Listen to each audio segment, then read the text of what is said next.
Welcome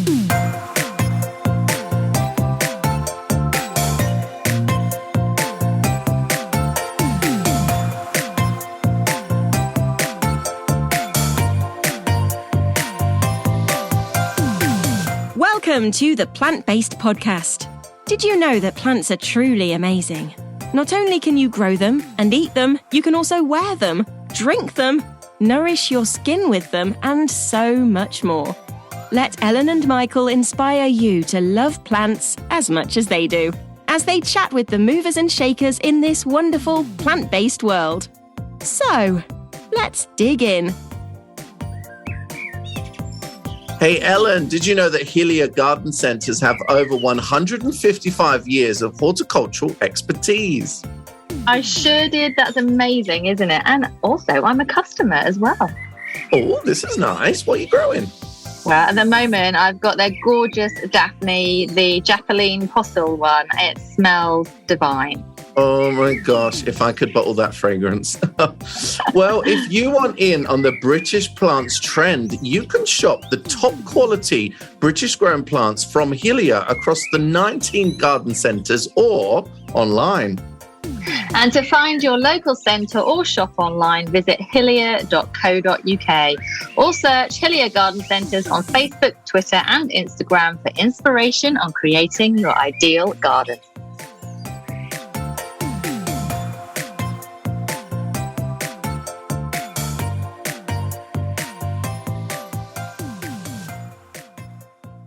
So on today's episode of the podcast, we have Monica Wilde, whose story we have been following for quite a while. Not only is Monica a champion forager, but has also recently embarked on a year living only from foraged plants, fungi, and anything found in the wild.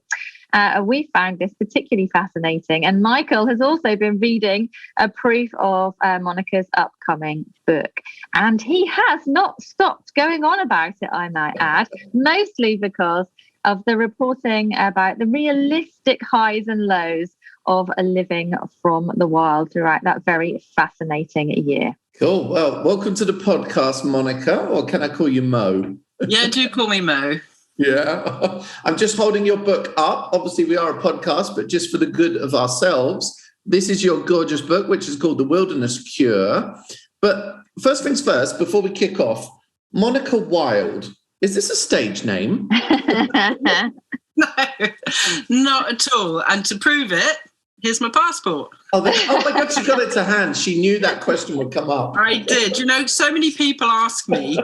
And I know how I just guessed that you were going to be quite cheeky. So oh, there you go. No, it's not a stage name. I was actually born with a different name, but you know what it's like once you've been sort of married and divorced a few times. Mm-hmm. Is that because you spend too much time in the wild? Yes, exactly. And you should always be careful because you never know what you're going to grow into. So I was very careful when I named my children as well, because I think names take you places in life. Sure do. That's very, very true. And we would love to know your background, Monica Mo Wilde. Can you take us back to being a child? You know, how did it all begin for you? Well, gosh, I was born in London. But we only lived there for about 6 years. And I have some memories of it. I remember being told a laburnum tree was poisonous, at a very early age. And, okay, take that in. But when I was 6, we went to live in Kenya. And my grandparents had lived there before.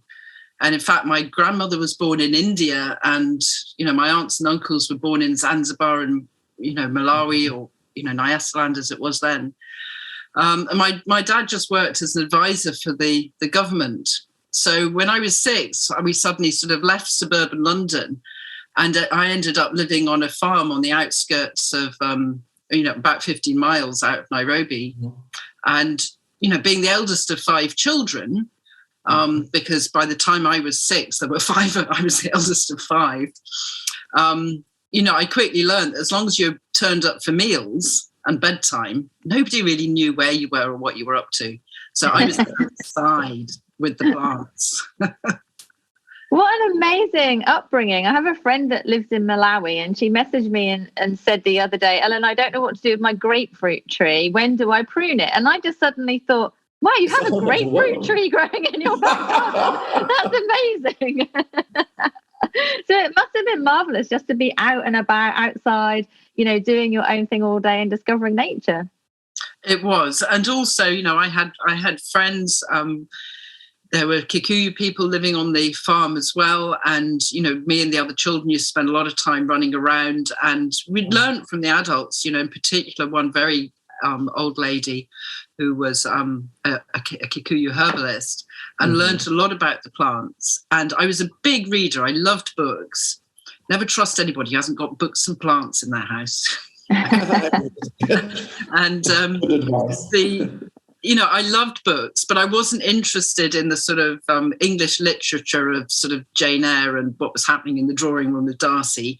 I was much more interested in Annie Get Your Gun and Women of the Oregon Trail, and, was sort of learning a lot about, taking on a lot about sort of survival and plant use and, things like that when I was a kid. But I guess at that stage, because kind of, I was going to ask this question about obviously hedgerow snacks, and this is not quite how I imagined it. So you must have been growing up with quite different wild food compared to the wild food that you've just experienced over your year in the wilderness. Yes, it was quite different, although you'll be surprised how, ubiquitous nettles and things are. There are some plants that go everywhere around the globe. Okay. When I was about 8 or 9, I was sent back here to school, which is what people did in those days. They just, you put the kids on a plane and bye, see you on a holiday. And there was a lovely French woman called Mima, who was actually the grandmother of some friends of mine. And she took pity on me and used to take me out when everybody else went home for, weekends away and things like that. She used to come and take me out. And she would take me through the countryside and go, now, meadow sweets for this, comfreys for that. And, so that was when I first started to get to know some of the British plants as well. That's amazing, just to have that background from different countries and, different experiences and different knowledge as well, like that kind of succession, like passed on through to you and now, here and via your book as well. But how did you get to being outside, gaining all that knowledge and learning about, herbs and foraging to your actual career as well? How did that transpire? Yeah, nobody at school said, hey, I fancy a career as a forager.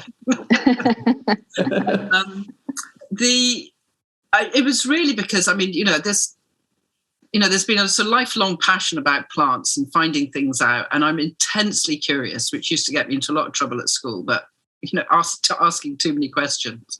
And back in, must have been, so I came back to Britain in 2000 and in 1995, and I was on my own at that point. And I had 3 small children, only aged 2, 4, and 7, and I was bringing them up on my own. So I was always financially strapped. And a friend of mine who did art outdoors in the woods with children, started working for the Forestry Commission up here in Scotland. And they were working with, people from other countries, in particular at that point, the Nepalese community. And they wanted something to do with the adults while the children were doing all their art projects and things. They wanted something to do with the adults. And she suggested it to me. She said, look, lots about, plants and things. How do you fancy putting a course together? And of course, I was always, trying to earn extra money for the kids. So I put together a 4-season course, which basically, took people for a walk, and then with whatever we found, we would make things. Either in the winter we looked at the trees and essential oils and made some aftershaves and perfumes and soaps. Oh, wow. Cool. In the spring, we took these like hand juicers out into the field and juiced, nettles and cleavers and dandelion and things like that, and mixed them with different fruit juices. You know, in the autumn, we picked berries and I showed them how to make old-fashioned sauces like Pontac and syrups and cordials. And it was a really popular course. So they ran it again the following year for the Asian and Sikh community. And then lots of other people started saying, these sound really nice. Do you do these for other people? And I tentatively started just to advertise a few courses and a few people would come along. And then it just kind of grew from there, really. Wow, that's amazing. I think it's amazing how when you do something you're really passionate about and that's important to you, so many opportunities can open up for you. It's totally. It's cool. And it never feels like work either. And it doesn't. And then what I noticed was that people who'd come on a spring walk would then come back on a summer walk and come back on an autumn walk. So then I had to up my game pretty quickly because I couldn't keep telling the same stories over and over again. And being a big reader anyway, they also sort of pushed me to just, keep learning, keep exploring, keep, and plant science at the moment is really exciting because everything kind of went underground after the 70s when plant science went out of fashion because, the concept that plants might have any sort of consciousness was just, your career was doomed if you went into plant science. But now it's far more vibrant and you've got incredible work by scientists showing that plants have,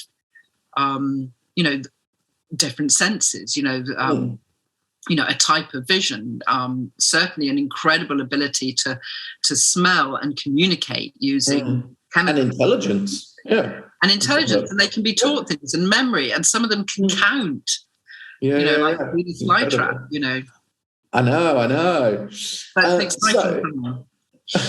So hearing a little bit of your work there, which kind of set you up for what was kind of probably, we could say, the biggest year of your life. And I'm just going to read a bit off the back of the book because this introduces it nicely. Your book is called The Wilderness Cure, and this is about living off the land for a whole year. So set against a backdrop of climate change, Brexit, and impending recession, The Wilderness Cure is a diary of a wild experiment, a timely, important, and inspiring memoir, which is a love letter to the natural world.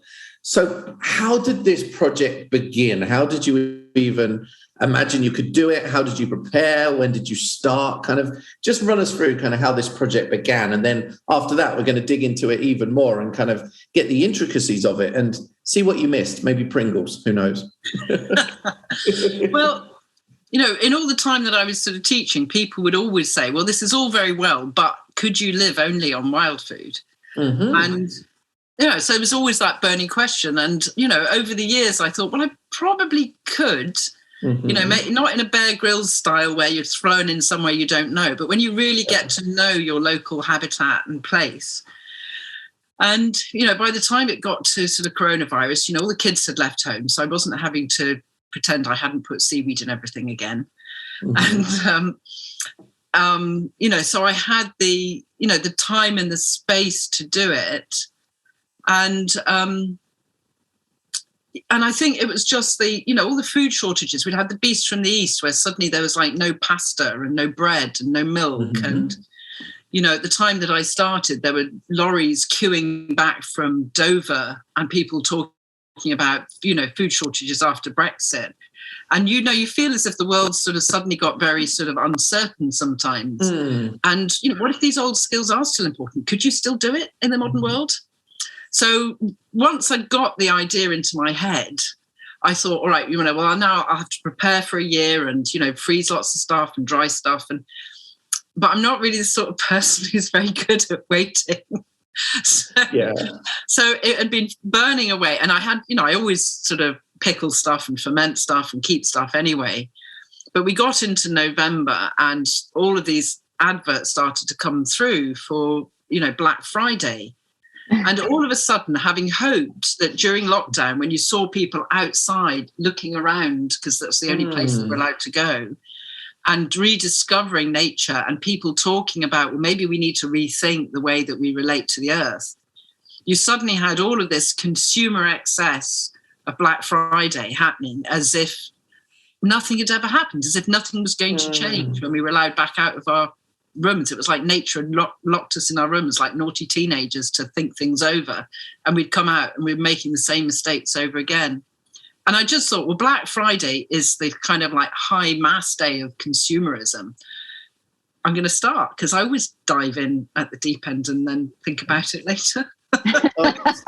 Totally the same. I think you as well, Ellen, yeah? Sometimes that's just the best way, because otherwise you can overthink things, can't you? And then it will never happen. Definitely. And in some ways it was better to get, winter is always going to be the difficult months. And it felt better to get winter out of the way at the beginning, just get it out of the way. And of course, it wasn't like the winter we've just had, which has been quite mild. Up here on the hill, we had 44 days of consecutive snow, which wasn't in the plan at all.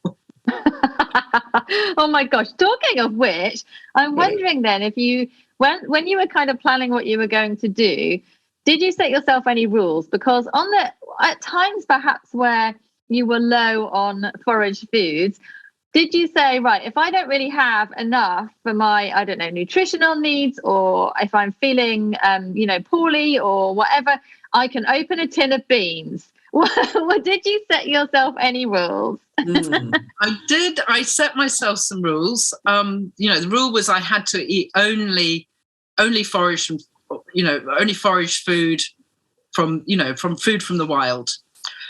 I wasn't allowed to buy any food. So I couldn't just go out and, buy things that, came from the wild. So no money was to change hands for food. So if there was something that I needed, I would have to, swap or trade or, somehow get it. I wasn't trying to recreate a Stone Age experiment. So I was still sort of like, driving, still using a freezer and a dehydrator and things. Birds' eggs are illegal to take from the wild, but they would have been available for our ancestors. And I do keep some chickens. I've got 4 free-range organic chickens. And so what I did was I created egg points where if I saw a nest, I would give myself some egg points and then I could have chickens' eggs. Oh, that's really funny. I love that. That's great. And so the time that I found a rook colony with 36 nests, it was like, bonanza, Wow. But I'm very glad. I can have an egg for 36 weeks this year then. Although I'm glad I didn't have to climb the trees to get them. Yeah. So do you remember the first meal in your new regime? What was it? Was it fancy?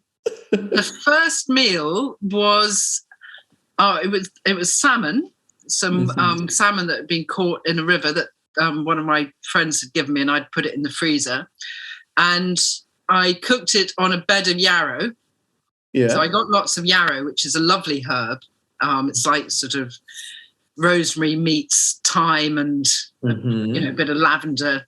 And so I put it on a bed of yarrow and then put lots of yarrow over the top to keep it moist, because I didn't, have a lot of fat to, smear on it and everything. And I never use tin foil. I think it's very...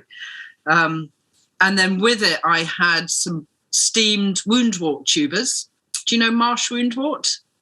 Okay, no, I might need to Google that. Yeah, me too. Stachys palustris. Well, it's the cross between marsh woundwort and hedge woundwort is thought to be one of the first examples of hybridization in the sort of early Neolithic. But it produces these big, fat, long tubers which swell up in the winter, and they're just like bean sprouts.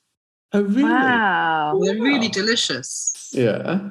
Did you meal plan? Like how did you have the opportunity to meal plan, or did you just go with the flow and have whatever you could find on the day or that was in the freezer? Because obviously you will know, being an expert, that there's seasonal, plants and fungi available. So did you have an idea of what you would have each day, or just go with it? To a certain extent. I mean, with things that I'd saved up, what nuts and acorns and dried fruit and pickles and things from the previous year. What I did was actually looked at all the stock that I had and divided it up into 6 boxes. with, November, December, January, February, so that I knew that in each month until we got out of the winter, that there would be something and I could eat it and plan it out. So there was that. And I had lots of frozen, lots of mushrooms frozen and things like that. So I knew that I would never completely starve. But you'd be surprised, even in the middle of winter, in the shelter of a building, you'll find chickweed. And there are some plants that take the opportunity of the grasses and the buttercups dying down, like pink purslane. And they come out in November, or Alexander's, which comes out, it's in its full glory in December. So it was just having to think more specifically about where to go. So before, when I foraged, I'd, go for a walk and pick a bit of this and that. Then now I would then just think, right, I'm going to go to this place because I'll probably find this. And then I'd pick a lot of it and immediately preserve it and have it. And then I'd know that I'd got those for a few days. Oh, I love this idea. I just think I'd be rubbish at it. I think there's a lot out there once you look, Yeah. I'd love to try it. I'm always, when I go on country walks, and, I've never made that many recipes from the wild, but I think I've got a fairly good knowledge of the things that are edible and this and that. And there's quite a lot there. But I think the block for me is then knowing how to use them in the kitchen and how not to feel like they're a poorer alternative to the things that we're used to eating, which sounds awful, but we have to be honest, because we're trained to believe that the foods we buy are so much more superior, whether they're processed or something we know better, like kale or this or that. But we're hardly ever going to go for the wild form of kale because it feels inferior in some way. And that is kind of perhaps a bit of a problem when it comes to getting foraging to the masses, would you say? Yeah, I know what you mean, because a lot of these foods were classified as famine foods and only the poor scrabbled around in the dirt after famine foods, So there was a certain amount of sort of snobbery about the plants that are local to us. Yeah. But in actual fact, that's where all the vitamins and minerals are. They're far more packed with not just vitamins and minerals that we know, the A to K and iron, magnesium, whatever, but all sorts of phytochemicals that we just don't get in our modern diet. They say that 50% of the entire world's, calorie intake comes from just 3 plants: wheat, corn, and rice. And they're all, those are winter vegetables. Those aren't in season for most of the year. They're just there to provide energy in the winter. We're not supposed to be eating them in March, April, May, June. They don't, you can't even harvest them till the end of the summer. We forget, when we think about seasonality, we think about asparagus and strawberries or raspberries, but we forget that sugar has a season. Wheat has a season. Of course. Bread has a season. Potatoes have a season. Very true. My next question has kind of got lots of tentacles, really. I want to ask kind of what foods did you miss? Did you find a suitable alternative to those foods? And looking back, do you think that a suitable alternative is actually superior to the thing that you missed as well? And I guess added to that as a kind of undertone question is there anything in the wild that you think could become mainstream or should become mainstream through the taste, and how it is potentially superior to, the foods that you missed? So that's a good question, wasn't it? That's a lot, Michael. That's a lot. Thank you, everyone. High five. I'm going to leave you with that for 5 minutes. It's just so I can go on a long toilet break, really. Well, that's me talking for the next hour then. There were things that I thought I would miss more than I did. I mean, I thought I never used to go anywhere without at least 1 or 2 cups of coffee every morning. And so the alternative to that was cleavers seeds. Cleavers or goosegrass, which has it's actually in the coffee family and it's mildly caffeinated.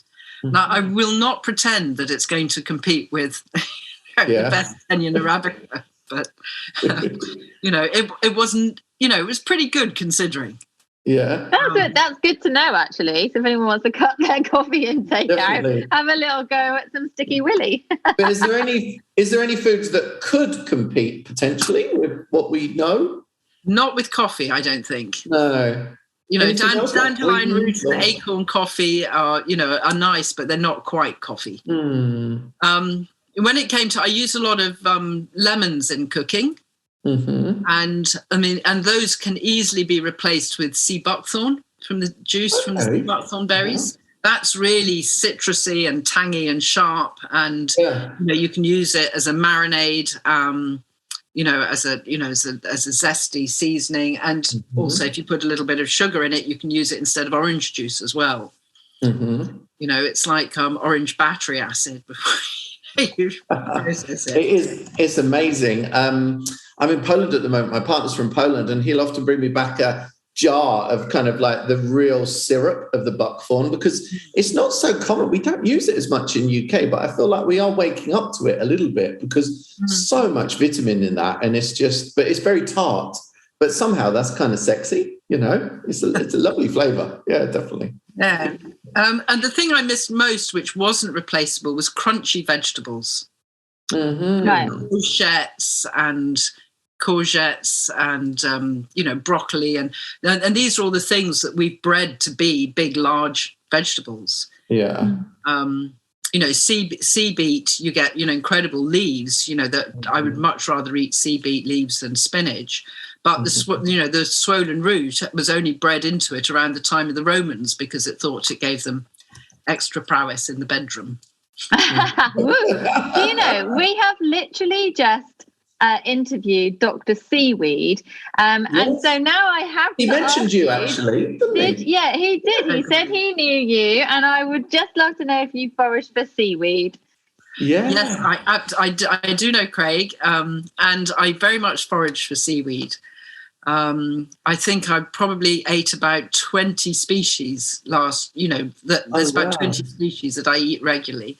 That's amazing. But we have some, up here in Scotland, we have these incredibly clear coastal waters, and they're still quite cool. So we don't have the more invasive sargassums and wakame that are coming with global warming. But seaweed is delicious. One of my favorite dishes is just sea spaghetti with a sauce. Mm-hmm. Wow. Oh, well, so I tell you, you won't be deficient in iodine. I have literally just learnt that this morning. But the thing I've read in your book a little bit, when you've been making like the salads, and sometimes you've kind of pulverized them into kind of like a salsa almost. And something I get really bored of is this salad that we are constantly sold in bags in the supermarket, but also as a garnish on the side of the plate that is usually left behind. It's such a waste. Like, you know what it is? It's like Lola Rossa, kind of like some boring lettuce that is still quite bitter as well. Did you find some good comparisons with wild leaves? Like, for example, I love the winter purslane. You mentioned the purslane earlier. That's got a lovely crunch as well. And I think some of those wild things are much better than that Lola Rossa rubbish that we have on our plates. Yeah, I mean, wild salads are just incredible. And I mean, you can go for a walk and in 15, 20 minutes come home having gone through almost any hedgerow, whether you're in a city along a canal or out in the countryside, and come back with between 20 and 40 ingredients for a salad. And they're just incredible flavors. Sorrel is a really lovely one with this sort of lemon. Yes, of course. Yes, gorgeous. Chickweed is, a really nice base because it's very, very mild. So it's a nice base for some of the sort of more rockety flavors of things like dandelion leaf. And then you've got lovely herbs like, yarrow and ground ivy that you can chop in, or slightly fennelly aniseed taste of sweet Sicily. And then, lots of edible flowers as well. Yeah. So, just the most delicious of salads, that sounds like to me. Yeah, and wild salads always out salad supermarket salads any day.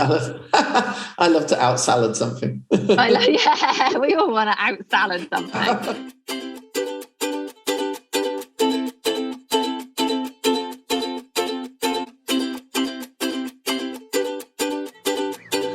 Hi everybody, it's Adam from Vivara here. I hope this finds you well. Happy May. I hope your gardens are all blooming. As you might be able to hear behind me, the farm here in Shropshire is full of birds again, and the bird song is really lovely. And I hope that's the same in your gardens too. My top tip for the month would be to fill those feeders up with a small high energy seed, or maybe get some fat out in the garden, as all the birds that were nesting a couple of months ago will be laying their eggs, and the chicks will be hatching and starting to fledge, which means that the chicks will be coming out of the nest boxes themselves and starting to try and make a bit of a go at it on their own.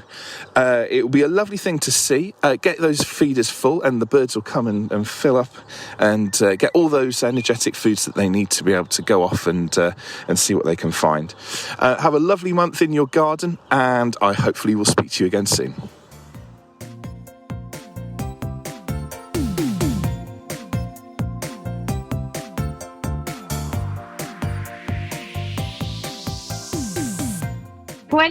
When you're kind of out and about foraging, there's plenty of things that you can see directly, you know, like you can see chickweed, or you can see berries, or you can see, certain things that we are fairly good at recognizing.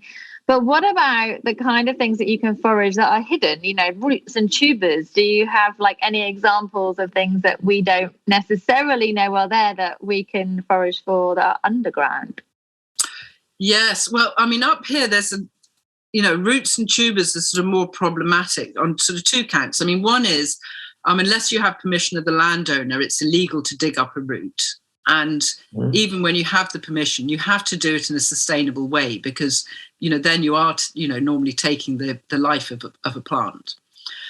So it has to be in a colony where you're being mindful of the management of that, not only between yourself and that particular group of plants, but anybody else who might be foraging, the community of people who might be foraging. But also, when you think of big, tubers and things, I mean, I've got an incredible book, People's Plants of Southern Africa, and it shows people with these yams the size of a baby with great big smiling faces, because this underground storage organs of plants, tubers and things in Africa, they, you have a dry season for 6 months of the year. And so they're underground, they swell, they're storing a lot of water, they're big, they're crunchy, they've got to survive. Here in Scotland, there's a lot of rain and a lot of clay, and the plants are just trying to hold on for dear life. So most of the roots that we have up here are thin and wiry and, really holding on to the soil. And very few of them actually swell to form big tubers. But saying that, there are, I mean, the ones that I ate was pig nuts, which is a member of the carrot family, a really diminutive, pretty little plant. And if you trace the root of each one, because it isn't so careless as to have a root right underneath the leaves where any animal could dig it up, the root sort of wiggles away and then it hides it round the corner under a stone. No way. And, pig nut is on average the size of a hazelnut, although recently found a 7-gram one. Went and weighed it. That was, almost the size of a walnut. Yeah. And they're really delicious. They taste like a cross between chestnut and parsnip. Wow. And you can eat them raw or steamed. But it takes a long time to sort of, to dig them up. Wow. So they're a treat more than a staple.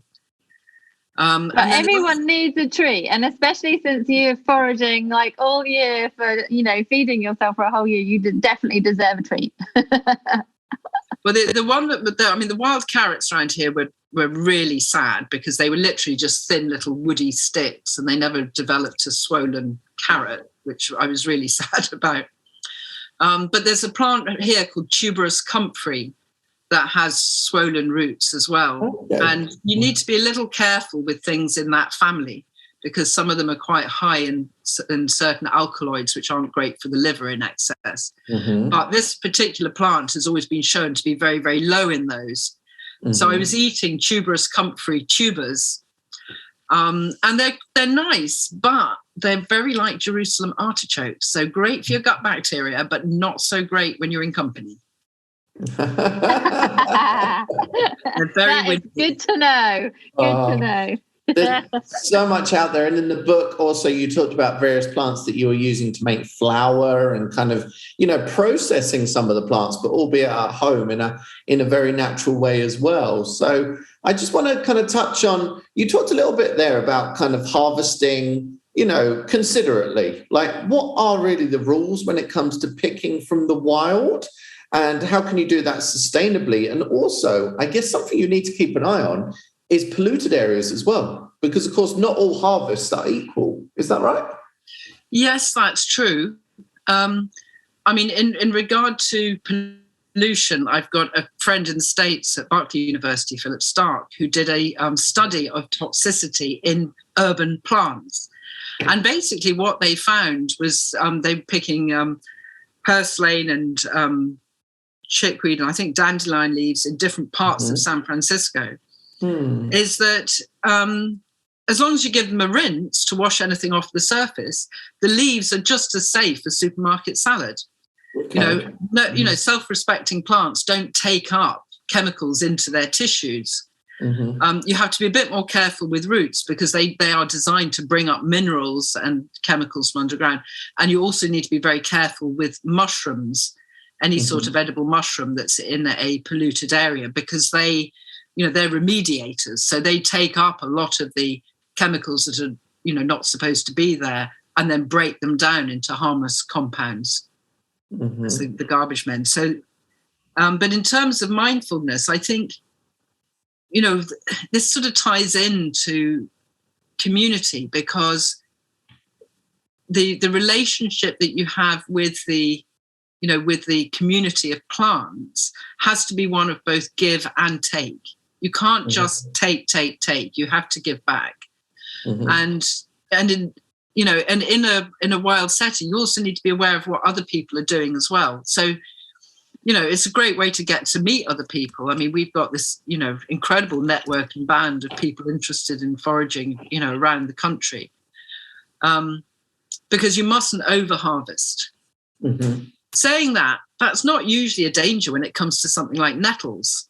There's nettles and dandelions, some of these are absolutely ubiquitous. And as they're the pioneer species that break up waste ground, they're not going anywhere fast. Or, if you find fireweed, the rosebay willow herb, that's always in huge, great swathes. The difficulty comes more with some of the sort of apex species like, chicken of the woods or hen of the woods, where you only get, one incredible mushroom, or truffles, or, the things that are seen as the more sort of sought after culinary things. But saying that, in many cases, foraging actually encourages plants to produce more. Robin Wall Kimmerer showed with sweetgrass, of course, when you pick, it just opens up the space and encourages more too. It's so interesting, but I just really want to, there's so many what we call weeds that are incredibly nutritious and beneficial, not just to the environment, but to our health as well. So I'm wondering, with a year of eating from the land, from foraged finds, how that affected your health. Did you find improvements? Did you struggle in any way? I also hear the rumor that you had stool analysis done as well to find out how that turned out. Isn't it nice that I got left with that question to ask you? But yeah, kind of overall, genuine. Like, I'm really interested to know how it affected you health-wise. Yes, it was interesting. I mean, there were ups and downs. One of the first, there was some good things about it in that, over the years since I was sort of 40 and then going into lockdown, I put on a lot of middle-aged spread, a lot of extra weight, and I lost all of that. I mean, I actually, lost so much weight that I'm back in clothes that I was wearing in the early 1990s. Benefits. I never thought I'd be a size 12 again, so that was really lovely. But this wasn't about, weight loss. That was just a nice benefit. And I think once I'd sort of got the hang of it, there were days where I obviously hadn't got the hang of it. And some days I had very low energy, or there was one stage in the summer where I was sort of getting muscle cramps and thinking, oh, must be magnesium. And then tried to calculate, well, how much magnesium am I getting from the wild? And possibly not a lot. In fact, the whole thing made me question whether or not modern day recommendations for calorie intake and vitamin intake what it's based on, because some of those would just be impossible targets in the wild, even if you had unfettered access to any vegetables that you wanted. But, once I'd got sort of worked out how to get past those dips and dives, and, I felt great, actually. Not just lighter in body, but lighter in spirit, which is hard to describe. Much more childlike and playful and mischievous. And the analysis was telling you it was better for your gut, for example, as well? What the analysis was doing, we haven't fully worked out yet, because all the laboratory technicians that I've spoken to haven't seen anything quite like this before. Okay. But what started to happen was that the gut bacteria would respond really dramatically to each season, to the foods that were being eaten. So I'll give you an example. Oxalobacter is a bacteria in your gut that breaks down things with oxalic acid. And I know a lot of people will avoid having oxalates, plants or things with oxalates in their diet because they find it difficult to tolerate it. Well, coming out of the winter into the spring, when I started to eat lots more sorrel and young dock, which are very high in oxalates, instead of my body complaining, my oxalobacter increased by 800%. Wow. To break them down, to deal with it. So, the lab technician basically said, well, your gut has become a super responder. It becomes sort of hyper responsive, which was really interesting. And, I was accompanied in this experiment by my friend Matt, and he had, diabetes, and that completely changed. His blood sugar levels went back to normal, and he didn't lose a lot of weight, but then he didn't have it to lose. But and also there was the same pattern in him, these sort of huge swings, season to season in what the bacteria were doing.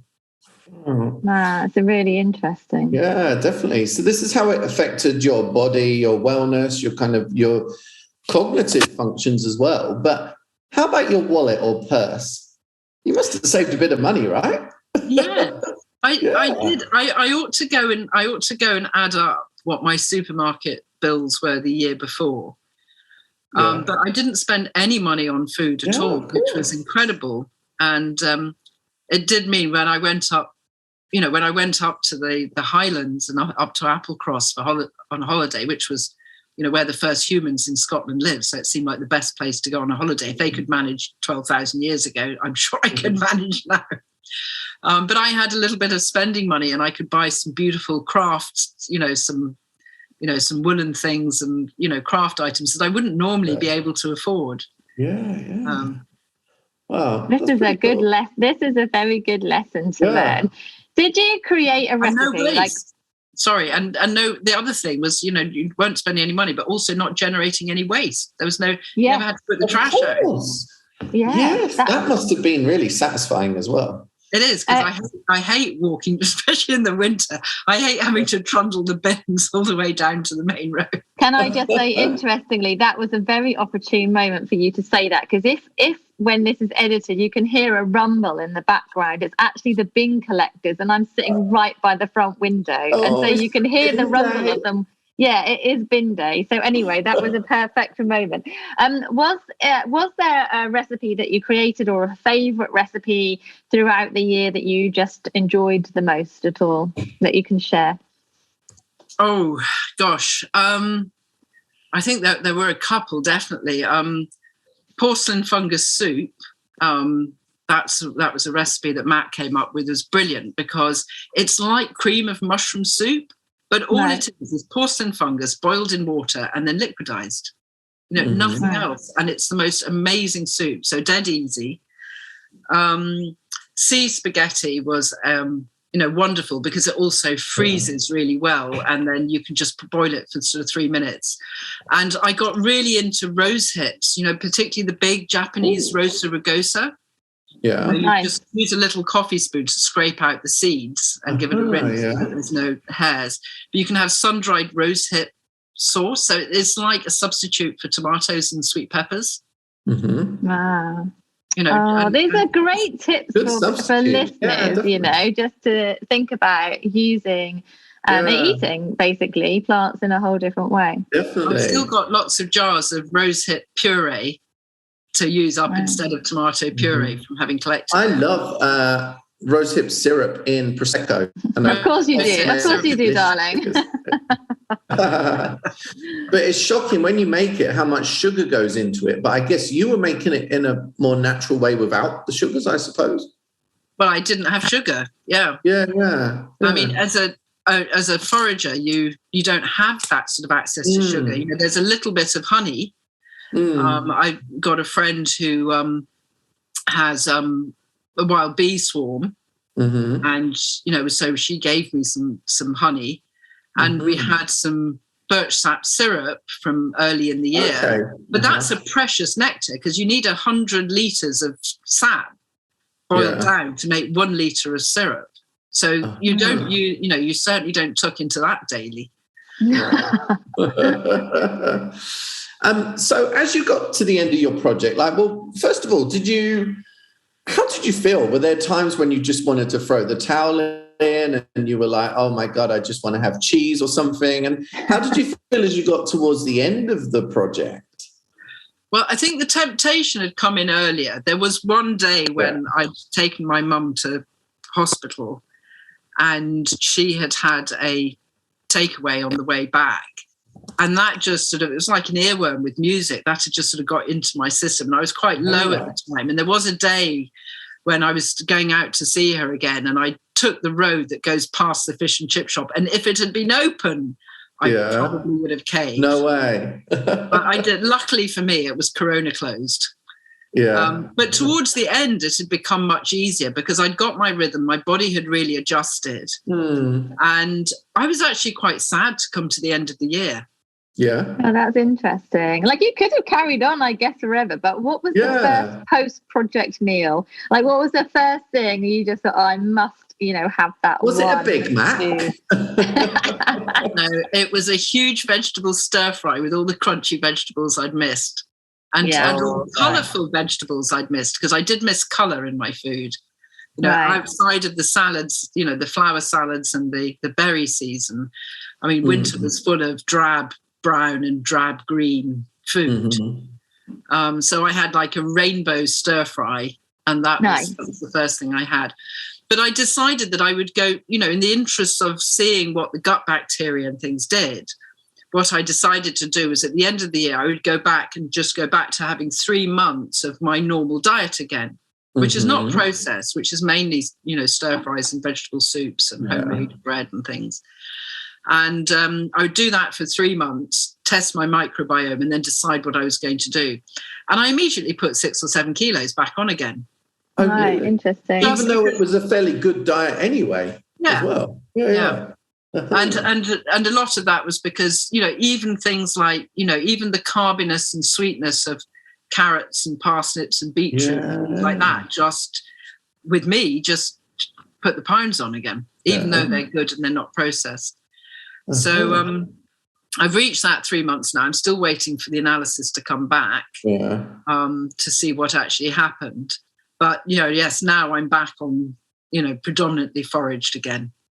Wow. Okay, that's interesting. What would you say then? So I guess your diet habits have changed a bit because you've seen this awareness of what you can create from the wild, and you're now incorporating that big time into your diet. But how do you feel that you've changed maybe as a person? What do you feel that you've learned from your year on the wilderness diet? I think one of the big things I've learned is to always get outside every single day. Because it's that's kind of where reality is. No matter what we're going through in this sort of world of Zoom and and work and trying to earn money and things like that, no matter what our angst and concerns and worries are, the sun reliably rises in the east every single morning and sets in the west every single day. And, when you get outside and wander around, because foraging, you're looking at things really closely. And there's so much beauty, there's so much intricacy, there's so much intelligence. And there's also this incredible benevolence and generosity that nature has. Yeah. I was expecting scarcity, and, what I found was abundance.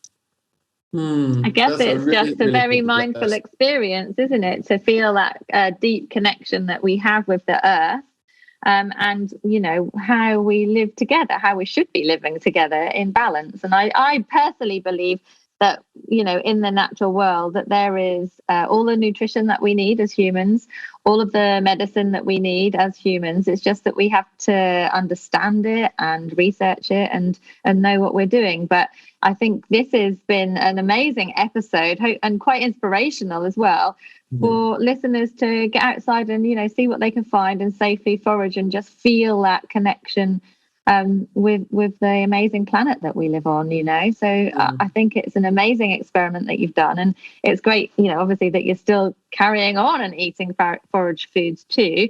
But we'd love to know, our listeners would love to know where they can find out more about you and about your book and where they can connect with you. Well, thank you very much. The book is called The Wilderness Cure, and it's out on the 23rd of June. But available now to pre-order from any bookshop or online bookshop. And you can find out more about me at my website, monicawilde.com, or on Instagram, where we met, Michael. Yes. And occasionally Twitter at Monica Wilde. That's brilliant. No, I loved your journey, and it's so great to have you on the podcast as well. And it's really inspiring because, like I say, I've always been aware of what's in the hedgerow, but perhaps never been brave enough to actually cook with it in the kitchen or work with it and create different things with it. So yeah, I feel really, really inspired. Thank you.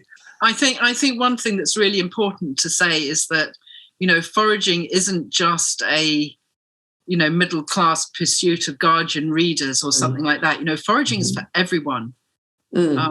I say to people, if you can tell the difference between a cabbage and a lettuce, you have the mental power. And, and it's available to all of us, no matter, what our background, our colour, our race, our sex. It's one of the last things that, is common amongst us all. And I love it. Well, I guess there's one final thing, actually. When we talk about foraging, and we haven't really touched on it, it's not just about the hedgerow, but it could be that you forage in your own garden as well, because there are so many plants we grow day to day that have edible flowers, or even hosta fresh leaves. You can use those in stir fries as a kind of asparagus-ish kind of vegetable. So, yeah, it's not only the hedgerow as well, just foraging all around, get to know the plants that surround you in whatever space you are outside, I would say. Yeah. Yes. Cool. Thank you very much for joining us. Thank you so much. It's been a pleasure. Thank you. Thank you. Privilege. Thank you.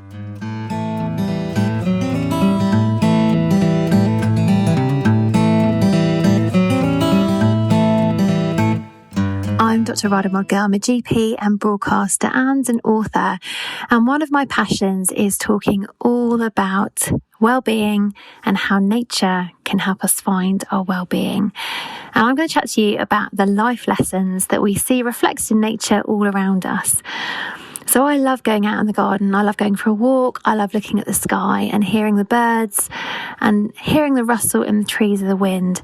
And that's because nature reminds me that actually things are okay. It gives us a sense of perspective. It helps us feel hopeful about things. So during the pandemic, for example, I found hope in nature, in the sun rising again, in the sun going down at night, in the birds singing. It was a constant companion reminding me that actually things will be okay, things will get better. And ultimately, that actually if we take a breath and we slow down, then we can find hope in everything around us. nature also connects me. It connects me to life, connects me to friends and family, and it connects me to something a bit deeper in myself as well, a sense of stability and of safety. So next time, if you need a bit of hope or you need a bit of connection and to feel a bit safe, then go outside, look up at the sky and realise that nature truly is the thing you've been looking for. Series 7 of the Plant-Based Podcast is brought to you with the help of Hillier Garden Centres, bringing you over 155 years of horticultural expertise.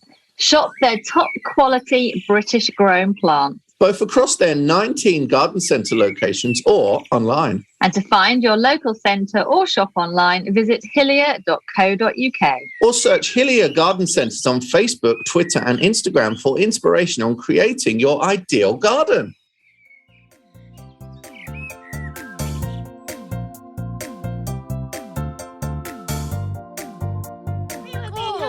Already. Oh, you've missed loads of great stuff now, Ellen. This is Andy from Dahlia Beach. She tells us all the gossip. Like, we've been sat here just a few minutes and we already know who's having an affair. She's inserted herself plumly into our gossip section this week because we are at Malvern Flower Show.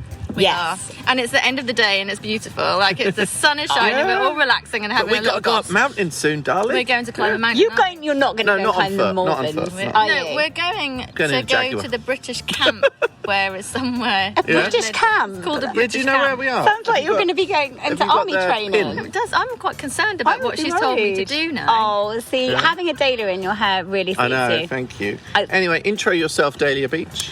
Hello, everybody. I am Andy from Dahlia Beach. I run a pick your own flower farm in Abingdon in South Oxfordshire. And I also sell beautiful collections of dahlia tubers and cut flower seeds as collections on my website. And all of that from a very bright pink Dahlia Beach bus. Yes, the most expensive, useless bit of equipment I've ever bought as a flower farmer. You said your car broke down today. You didn't mean the bus, did you? You meant your car, right? No, the car broke down. But literally, yes, it's a double-decker. Does it drive? Open top. How do you think I got here? I thought you might have towed it. Oh my gosh. I thought it was just a prop. It's like 9.5 metres long. Yeah. It's a proper drivable bus. It's poggy. You must get a lot of attention when you're driving down the street. It's lit, especially when I'm stood on the top, Michael, going, "This is the greatest show!" Which I have a habit of doing. Just for myself. That's hilarious. I know, just to make a reel. And people are like, look at that woman. We should also say that you are like the reels queen on Instagram. Like you can smash out the reels like nowhere else. I've done a good one with Michael just suddenly jumping into frame in a Dahlia Beach jumper. Any opportunity. That's cool. You always wanted to be in a reel, didn't you? Oh, you're keeping it real, Michael. Keeping it real at Malvern. You kind of keep it simple as well, which is kind of, I think it can. I think when people can overcomplicate, worry too much about so much it. overthinking. I think we're a nation of overthinkers. Don't you think?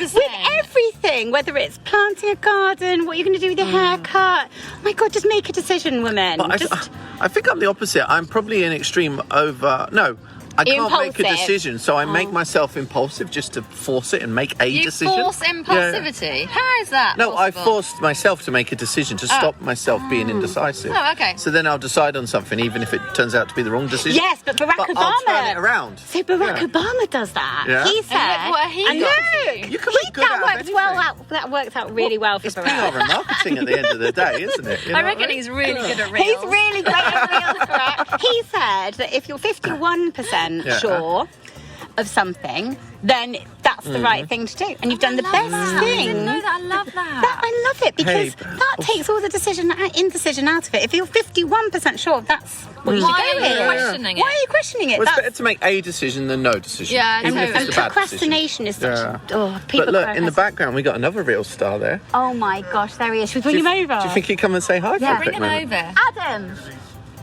City boy Green Finger! Come on! We're doing a podcast! Come on! Yeah. He has definitely got a face for radio. Come on, very briefly, come and say hi. A brief hello. Oh, here he comes. Oh, he's got swagger as well. Isn't he the cutest, honestly? Cute. He's got his hosta. Oh, he's got his hosta. It's got 2 hostas. Got 2 hostas. Oh, that's good. And viburnum something.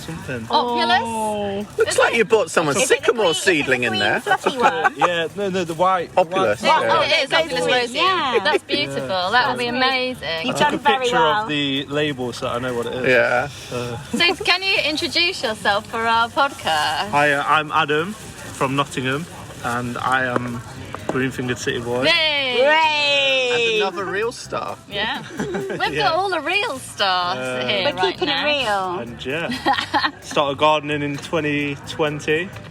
Was this a lockdown thing for you then? I meant to ask you earlier. Kind of, like, Yeah? so it was something where, so my brother-in-law's a landscaper, and he came over and basically did my patio and path in my garden, and then from there it was kind of like, oh, I need to learn what plants will look good where or will survive where. And so from there I started binge watching Gardener's World. A brilliant hobby. Honestly, like watching Gardener's World in the bath. Yeah. And then, That's the wrong side of kink. and then basically started planting stuff up, obviously whatever I could get my hands on. I remember ordering some hostas online and bare roots come in and thinking, what the actual is this? But then obviously I went to Google it and plant them, and then obviously they actually grew and it was like, wow, this is cool. And then from there, obviously, just caught the bug really. That's amazing. Then you also started. Well, yeah. So then a year later. So during lockdown, my missus was watching loads of TikToks, and she was like, "We should do some videos." And I was like, "No, that's so sad." and then a year later, I started an Instagram just because she was showing me photos of like how the garden looked and saying, "Look, this is how it's changed." And I was like, "Oh, that's mad! Like, I can't believe it's changed so much."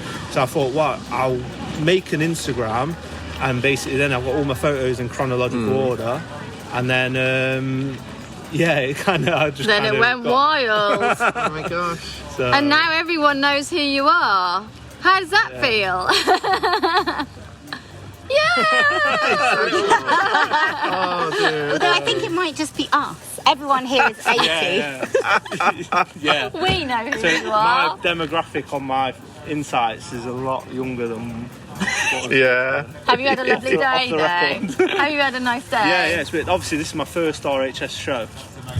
Is it? Oh, because obviously with lockdown. So I went to Gardener's World Live, but this is a lot better.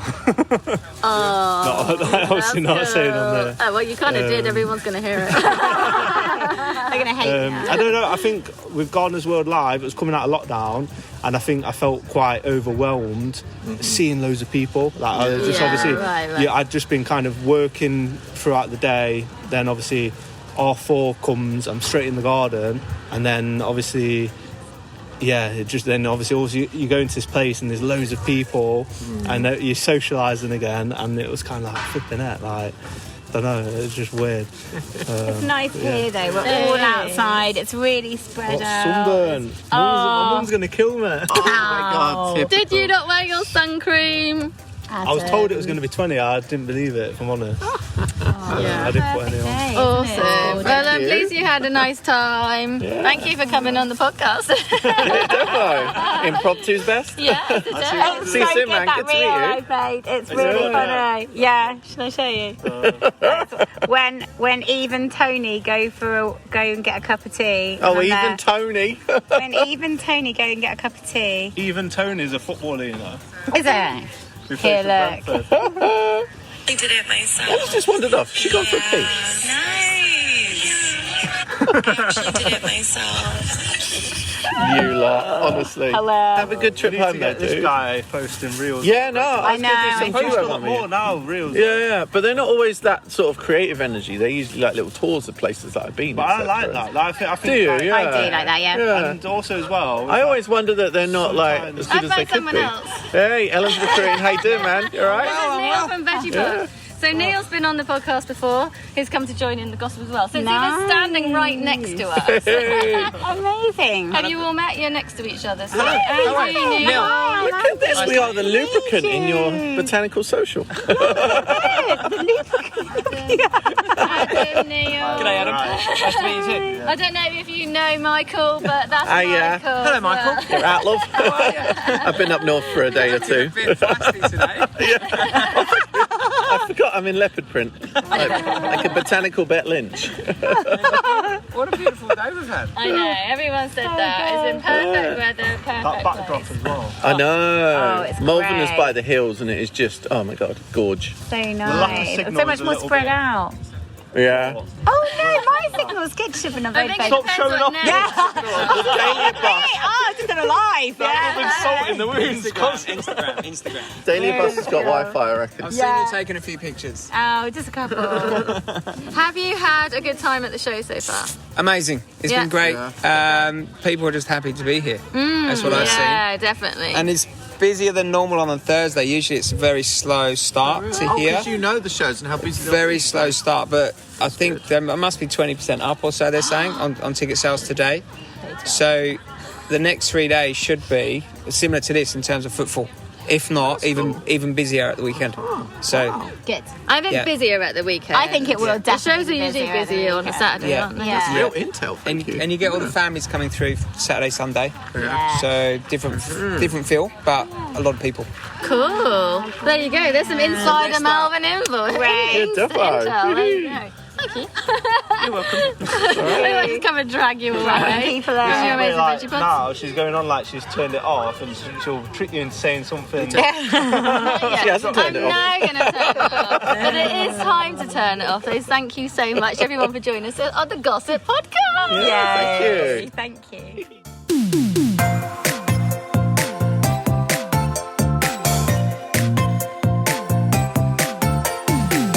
The music for the Plant-Based podcast is part of the song Grow by Mikey James, and our editor is Gareth Patch of Semi Echo.